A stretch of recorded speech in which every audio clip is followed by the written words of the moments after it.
प्रयागराज में सदी का सबसे बड़ा महाकुंभ हो रहा है। यह महाकुंभ हर 12 साल में एक बार लगता है। इस महाकुंभ का बहुत अधिक महत्व है। गंगा में स्नान करने का महत्व काफी और बढ़ जाता है। इसी वजह से देश और दुनिया से कई लोग प्रयागराज के इस महाकुंभ में पहुंचते हैं। अभी हाल ही में जो घटना सबके सामने आई उसने सबके होश उड़ा दिए हैं। एक साधु महाराज को गंगा नदी में स्नान करने से रोका गया। कोई भी महाकुंभ साधुओं के बिना अधूरा है, क्योंकि यह साधु संतों के आगमन और स्नान से ही संपूर्ण माना जाता है।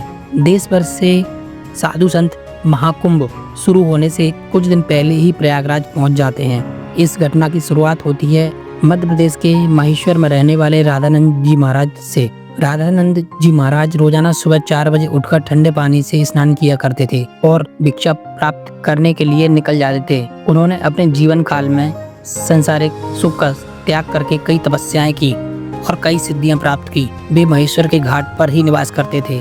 जब उन्हें प्रयागराज महाकुंभ लगने की खबर मिली तो वे महाकुंभ में जाने के लिए बहुत उत्साहित थे और तकरीबन 1 माह पूर्व महाकुंभ में पहुंचना चाहते थे, क्योंकि वे वहां पर 2 से 3 महीने बिताना चाहते थे।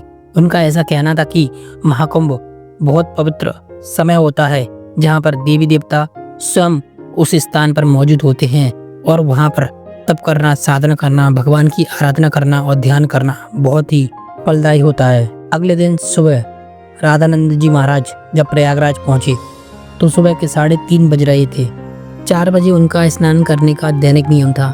उन्होंने सोचा क्यों न आज गंगा नदी के पवित्र जल से स्नान किया जाए और वे प्रयागराज के गंगा घाट पर पहुंच गए। उस स्थान पर गंगा नदी की सफाई का कार्य चल रहा था।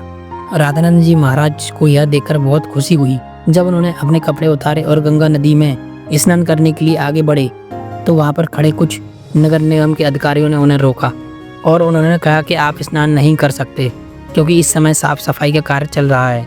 प्रयागराज में रोजाना गंगा नदी की साफ सफाई का कार्य नियमित रूप से किया जाता है ताकि दिन और शाम के समय यात्रियों को कोई कठिनाई और मुश्किल ना हो। राधानंद जी महाराज काफ़ी दौरवान थे। उन्होंने सफाई कर्मचारियों को समझाया कि बात आपकी बहुत अच्छी है, लेकिन मेरा 4 बजे नहाने का नियम है। अगर मैं प्रयागराज पहुंचा हूं तो मैं गंगा नदी में स्नान करूंगा और मेरे अकेले नहाने से ना आपकी कोई व्यवस्था बिगड़ेगी और ना ही आपको कोई समस्या होगी। लेकिन कुछ अधिकारियों को अचानक से गुस्सा आ गया और वह साधु महाराज से कहने लगे कि आपको इसी समय क्यों नहाना है, अभी पूरा दिन बाकी है। क्या आपको यहाँ पे कोई इंसान नहाते हुए दिख रहा है? और क्या तुम 4 बजे इतने ठंडे पानी से नहा सकते हो? उन्होंने कहा आप यहाँ से व्यर्थ की बातें मत करो और आप यहाँ से चले जाओ। तब राधानंद महाराज जी ने बहुत विनम्रता से कहा, गंगा नदी पर किसी भी एक व्यक्ति का अधिकार नहीं है। यह साक्षात भगवान शंकर की जटाओं से निकलती है, जिसके अंदर सभी को अपने पाप धोने का अधिकार है और इसके लिए कोई भी निश्चित समय नहीं होता है। लेकिन उस समय राधानंद जी महाराज ने उन अधिकारियों को अच्छे से समझाया, लेकिन उन अधिकारियों ने उन्हें स्नान करने नहीं दिया।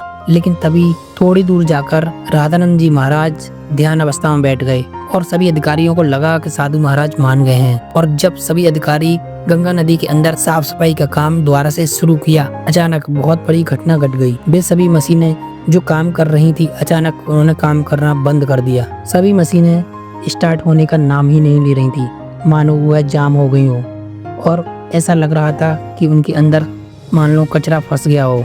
कुछ अधिकारियों ने मशीनों को देखा, परखा और उनके अंदर का सारा कचरा निकाल कर बाहर कर दिया। सबको उम्मीद थी कि अब मशीनें ठीक तरीके से कार्य करेंगी, लेकिन फिर जब मशीन शुरू की गई, कोई भी मशीन चालू होने को तैयार ही नहीं थी। सभी अधिकारी बहुत हैरान थे। किसी की समझ में नहीं आ रहा था कि जब मशीनें चालू क्यों नहीं हो रही हैं। जब मशीनें चालू नहीं हुई तो उन्होंने कई मैकेनिक इंजीनियरों को वहां बुलाया। सभी मैकेनिकों ने मशीन को अच्छे से जांचा परखा और पाया कि मशीनें एकदम सही हैं, लेकिन मशीनों के चालू न होने के कारण कोई भी समझ में नहीं आ रहा है। राधानंद जी महाराज अभी भी उसी घाट पर ध्यान अवस्था में बैठे थे। गंगा नदी की साफ सफाई का कार्य उस दिन रुका हुआ था, लेकिन सभी लोग बहुत हैरान थे। उस समय जो मैकेनिक इंजीनियर वहां पर मशीन सही करने आए थे, उनमें से एक व्यक्ति ने जब राधानंद महाराज जी को देखा तो उनकी आंखें खुली की खुली रह गईं और वह बाबा के चरणों में गिर गया। बाबा ने उसे आशीर्वाद दिया। फिर उसने सभी अधिकारियों को बताया कि यह महेश्वर के सिद्ध महाराज हैं। बचपन के समय पर जब एक बार मुझे सांप ने डस लिया था तो इन्होंने ही अपने चमत्कार से मेरी जान बचाई थी। तब सभी अधिकारी समझ गए कि उन्होंने बहुत बड़ी गलती की है और उनके दैनिक नियम के अनुसार उन्हें 4 बजे नहाने से मना किया है और उनका अपमान किया तथा उन्हें भला बुरा कहा। इसके परिणाम के ही कारण मशीनों में खराबी हुई है और यही हमारी समस्याओं का समाधान कर सकते हैं। हमें इनसे माफ़ी मांगनी पड़ेगी। सभी अधिकारियों ने मिलकर महाराज जी से माफ़ी मांगी और उनके चरणों में बैठ गए और सभी ने हाथ जोड़कर कहा कि हमें इस बात का अंदाजा नहीं था कि आप एक दिव्य संत हैं। हमने बहुत बड़ी गलती की है, हमारी गलती को क्षमा करें। हमें आपको स्नान करने से नहीं रोकना चाहिए था। राधानंद जी महाराज ने अभी भी बहुत विनम्रता से उन अधिकारियों से कहा कि ऐसा कोई जरूरी नहीं कि अगर चमत्कारी संत है तो उन्हें गंगा नदी में स्नान करने की अनुमति दी जाए।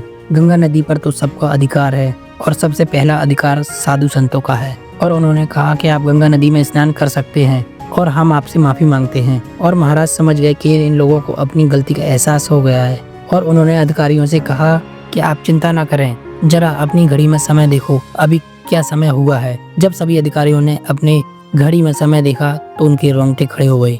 अभी भी उसी समय 4 बज रहे थे, लेकिन सभी अधिकारियों को समझ में आ नहीं रहा था कि ये चमत्कार कैसे हो गया। इतने समय निकलने के बावजूद भी अभी भी सुबह के 4 ही बजे हुए हैं। महाराज जी ने इतने बड़े चमत्कार को कैसे किया? अधिकारी हैरान थे और उनके चरणों में गिर गए और बाबा की जय जयकार करने लगे। फिर सभी अधिकारियों ने कहा कि महाराज आप स्नान करें।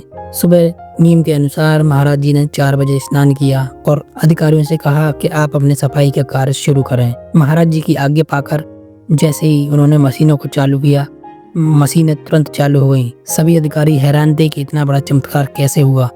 मशीनें अब बिल्कुल प्रॉपर काम कर रही थी और सभी अधिकारी महाराज जी की जय जयकार करते हुए अपने काम में जुट गए। महाराज जी ने सभी को आशीर्वाद दिया और कहा आगे से ध्यान रखना, गंगा मैया पर सबका अधिकार है क्योंकि ये महादेव की जटाओं से निकली है। इस पूरी घटना पर आपकी क्या राय है, आप हमें जरूर बताएं और कमेंट में हर हर महादेव जरूर लिखें।